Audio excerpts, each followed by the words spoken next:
different, and how are they similar to what you saw last week? Well, they like us, again, similar record, obviously, have done a lot of things as self-inflicted damage. They've had some great opportunities in games and have just done things, to hurt themselves. Offensively, very talented, particularly at the skill positions, outstanding speed and talent there. They've got excellent size. I mean, this is a football team now that has 3 full classes of scholarship players.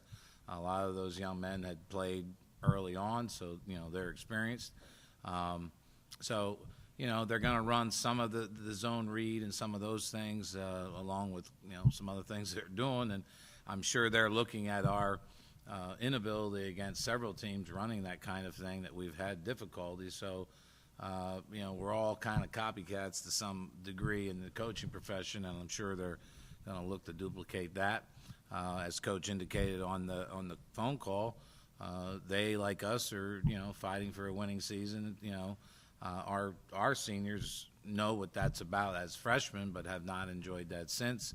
Their football team has not had that, and I'm sure. And you're going on their home field on Family Day, I believe it is. Going to have a nice crowd and, from what I understand, decent weather. And defensively, they're as big a front seven as I've seen all year long. They've got tremendous size up front, which is going to create problems, obviously. And again, at the skill spots in the secondary, extremely talented. Frank, when you look at this ball club, they have 5 guys who won 35 catches. Higgins, obviously, over 2,000 yards throwing the ball. Kuntz, over 1,000 yards rushing. It looks like they can be as potent as the Colgate offense. And maybe their defense is as poor, perhaps, as Colgate's defense. They've given up quite a few points, too. And with the loss of Bucknell, you get a sense that maybe their defense isn't.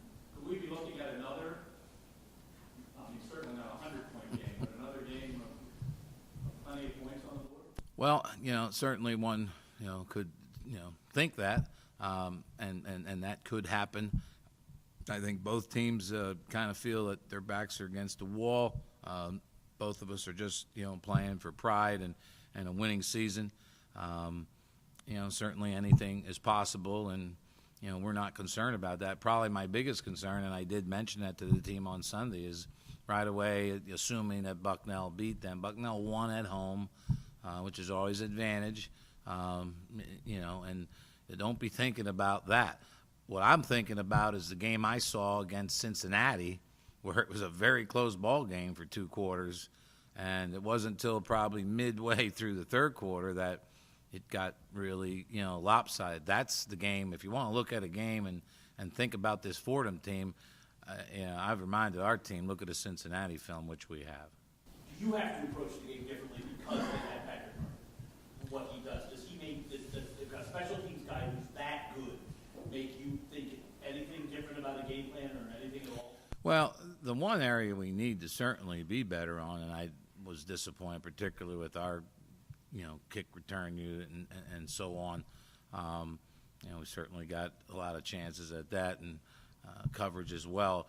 We need to, really step it up, in the special teams. That is such a difference maker, and certainly that's a concern because that is that's a huge difference maker, for them. And their kicker is going to put every kick out of the end zone. Like Coach said, you're going to have to drive 75 yards, which is there aren't that many 75-yard drives in any football game. So, turnovers will be a key issue. We need to certainly create those things, and we need to be as aggressive offensively and effective offensively as we had if we expect to win on their field.